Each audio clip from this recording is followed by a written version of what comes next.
नमस्कार दोस्तों, मैं B R Nishad. Welcome back to my channel. आज के वीडियो में हम जानेंगे कि आखिर सजीव जगत होता क्या है। What is living being.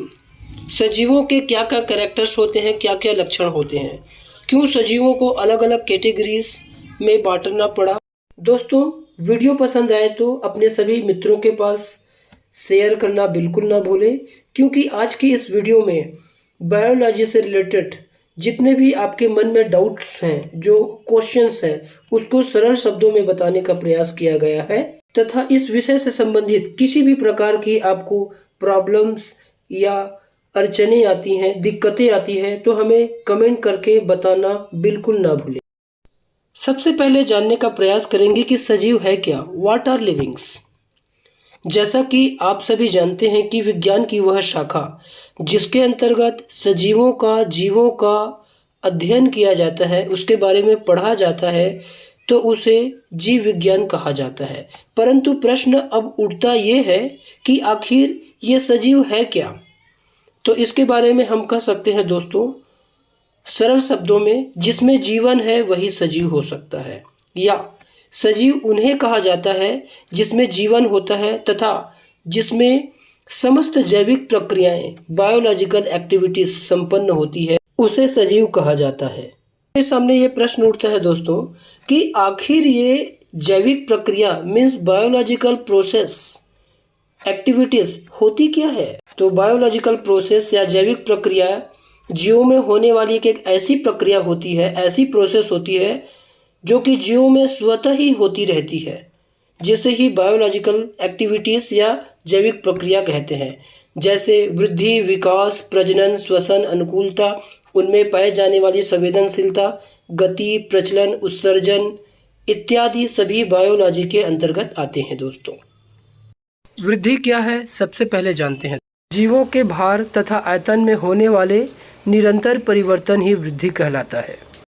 Next जानते हैं दोस्तों, विकास या डेवलपमेंट क्या है। विकास या डेवलपमेंट जीवों के शरीर में होने वाले निरंतर परिवर्तन ही विकास या डेवलपमेंट कहलाती है। विकास का सबसे पहला चरण यदि मनुष्य में बात करें तो भ्रूण एम्ब्रायो से लेकर के बचपना, युवावस्था, फिर बुढ़ापे तक यह प्रक्रिया चलती है और अंततः विकास का अंतिम चरण मृत्यु होता है, जिसे हम संक्षिप्त भाषा में जीवन चक्र भी कह सकते हैं। नेक्स्ट है रिप्रोडक्शन मीन्स प्रजनन। प्रजनन मीन्स होता है दोस्तों पृथ्वी पर रहने वाले प्रत्येक जीवों को उनकी मृत्यु के बाद भी स्वयं को बनाए रखने के लिए प्रजनन अनिवार्य होता है। अर्थात हम कह सकते हैं अपने ही समान बच्चे उत्पन्न करना ही, संतान उत्पन्न करना ही प्रजनन कहलाता है। श्वसन या रेस्पिरेशन, जिसका मतलब होता है श्वास लेना, ऑक्सीजन को शरीर के अंदर लेना और कार्बन डाइऑक्साइड को छोड़ना, जो कि अति आवश्यक होता है, क्योंकि इसके बिना कोई भी जीव जीवित रह ही नहीं सकता। नेक्स्ट है अनुकूलन या एडेप्टेशन। किसी भी जीव का जो जिस वातावरण में, जिस एनवायरनमेंट में रहता है, उस वातावरण के हिसाब से स्वयं को ढालने की प्रक्रिया ही अनुकूलन कहलाती है, जो कि दो प्रकार की हो सकती है दोस्तों। शॉर्ट टर्म मतलब कुछ समय के लिए, और लॉन्ग टर्म मतलब लंबे समय के लिए। Suppose that first short term adaptation means कुछ समय के लिए जो अनुकूलन होता है उसे शॉर्ट टर्म एडेप्टेशन कहते हैं। जैसे हम बहुत देर तक धूप में खड़े रहते हैं तो हमारे त्वचा का रंग हल्का काला पड़ जाता है दोस्तों। सेकंड है लॉन्ग टर्म एडेप्टेशन, अर्थात लंबे समय में जो परिवर्तन होता है शरीर में, तो उसे लॉन्ग टर्म एडेप्टेशन कहते हैं। सपोज दैट लैमार्क नामक साइंटिस्ट ने बताया था कि लंबे समय से जिराफ के गर्दन में होने वाला परिवर्तन लॉन्ग टर्म एडेप्टेशन है। नेक्स्ट है संवेदनशीलता, कॉन्शियसनेस, जिसे उत्तेजनशीलता भी कहा जाता है। कोई भी जीव जिस इन्वायरमेंट में रहता है, उस इन्वायरमेंट के हिसाब से निरंतर होने वाले जो चेंजेस है, परिवर्तन है, उनका अनुभव करना और अनुभव करने के साथ साथ उसको रिस्पॉन्स करना ही संवेदनशीलता कहलाता है।